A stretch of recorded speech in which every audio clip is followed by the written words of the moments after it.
So just picking up where we left off on example 3 for finding area in polar coordinates. And we just talked about where the intersection of these two functions takes place at 2 pi over 3, and 4 pi over 3. The problem is if I integrate in that span of theta values, I'm not going to get the region that I want to find an area for. I want to find this purple highlighted region. So I want to go from here and go all the way around to get to 2 pi over 3.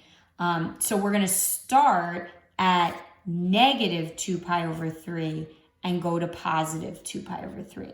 So you just want to be cautious. Sometimes that's a little tricky aspect to this. If you're just setting them equal to each other, solving and going from there, you run the risk of getting the answer incorrect. You want to make sure that the actual bounds fit the visual that matches with the problem that you're being given. Now, a lot of students don't, for some reason, they don't love using the negative. So they want to do 4 pi over 3 to, well, how would I write 2 pi over 3 if I was adding? Well, it's like I'm just going around again, right? So it'd be 2/3 plus 2, right? So I'd be at 8 pi over 3. So some students like to go 4 pi over 3 to 8 pi over 3. That's fine. It works the same way. You'll get the same answer either way. And we could try it if you really want to. But the point is that 2 pi over 3 to 4 pi over 3 will not work. So we want to start with the negative 2 pi over 3 and move to 2 pi over 3 as our second bound to get that proper direction in. And then we're just plugging in our formula here, but this is the interesting part. We're trying to find the area inside this, but outside that.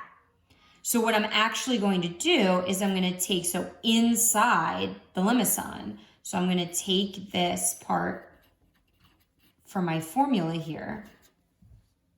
I'm going to find the area inside the limacon, and I am going to subtract out the area inside the circle because I don't want the area inside the circle.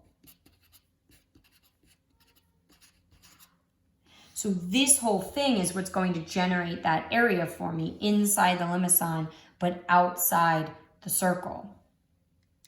So I am actually typing in, this is a lot to type in. So math 9, negative 2 pi over 3 to 2 pi over 3.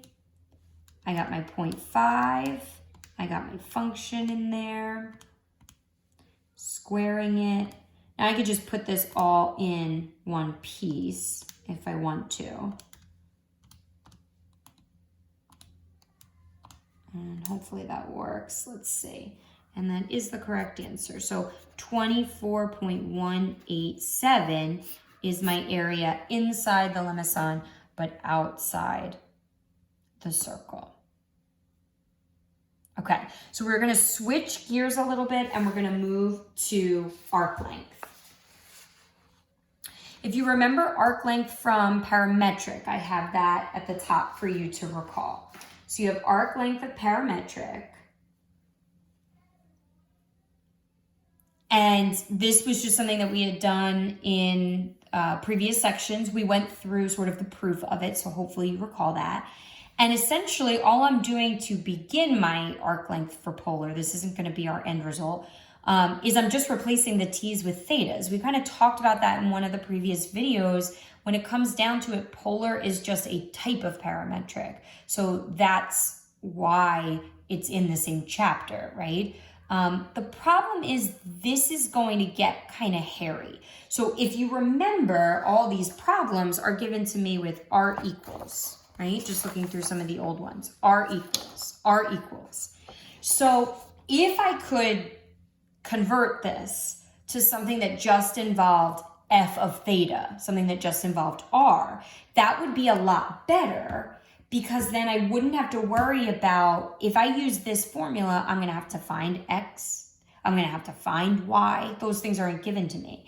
If you recall, x is r cosine theta, so it's some function of theta, cosine theta, and y is r sine theta, so it's some function of theta, sine theta. I'd have to find those functions, find their derivatives, and then put it in. Wouldn't it be easier? Maybe we can find an equivalent integral that only involves my f of theta, so that when I'm given r, that's it, I'm done. I have my function, I can plug it right in and get on my way. So I'm going to take what's under the radical here, and I'm going to try to do some substituting and such so that I can figure out a more convenient way of writing this polar arc length formula. Okay, so if this is my function, remember, x is f of theta cosine theta. I'm going to write something for dx d theta. Now this is a product rule. So how do I find product rule? Okay, so derivative of the first, so f prime theta times the second as it is, plus the first one as it is times derivative of the second. Well, derivative of cosine is negative sine. So this is going to be minus f of theta sine theta. I'm also going to find something for dy d theta. So I'm going to take this f theta sine theta and find my derivative, do some product rule. So derivative of the first times the second as it is, plus the first as it is times derivative of the second. I'm going to take these and I'm going to substitute them in for what's underneath the radical.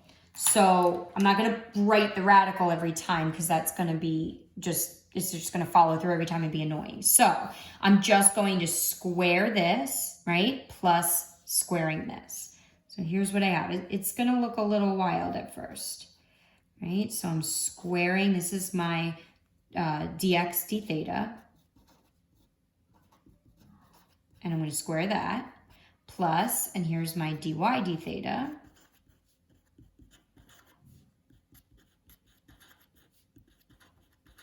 and I'm going to square that. Okay, so it's going to get a little ugly, but I think we can do it. So I'm squaring, think about what that means. You know, this is algebra really, but it's very complicated. So hopefully you can kind of follow. I'm squaring a binomial here, right? And I'm not going to write out every single thing. So I'm going to square my first term. So it's going to be f prime of theta squared, cosine squared theta. Then I'm going to have two of these, right? So minus 2 f prime f cosine sine. Then I'm squaring this plus f of theta squared sine squared. Plus, and now I'm squaring this guy. I'm going to have f prime of theta squared sine squared theta. Plus, I'm going to get two of these. So 2 f prime theta, f theta. I'm going to write it in this order. Hopefully you see why. Plus, and then I'm squaring that guy at the end. F of theta squared, cosine squared theta. So hopefully you see that I wrote the cosine sine. These terms just disappear, those giant ones, because there's one's a plus and one's a minus. So I'm just going to sort of simplify everything just a little bit here.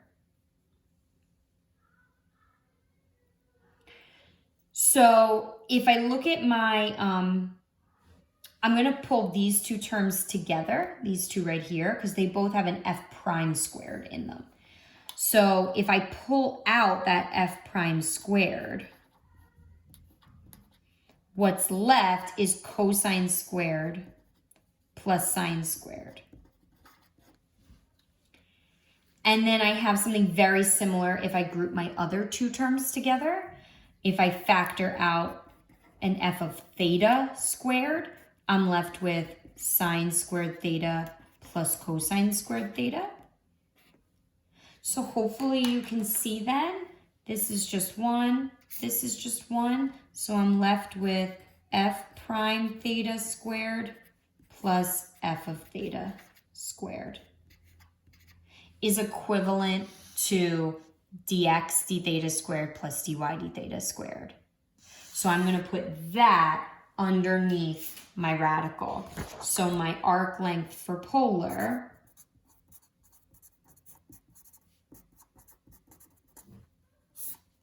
looks like this. Derivative squared plus function squared d theta. Don't forget the radical.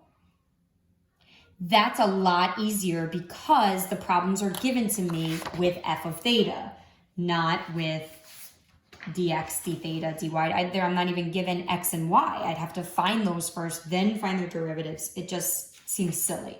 So this is a much better version. And let's do a quick example with it. So here's example 4. I want to find arc length for this cardioid.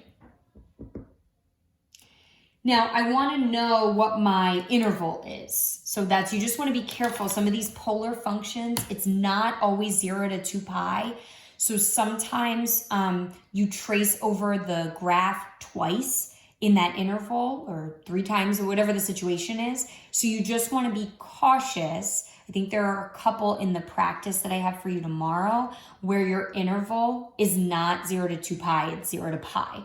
Because in the interval 0 to 2 pi, you would actually traverse twice. Like you would move through that graph twice. So let me show you how you could figure that out so that you know. I mean, again, you should have an idea based on the function itself.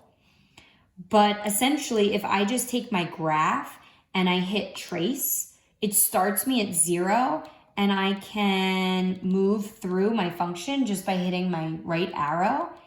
And I can see that when I get back to the beginning,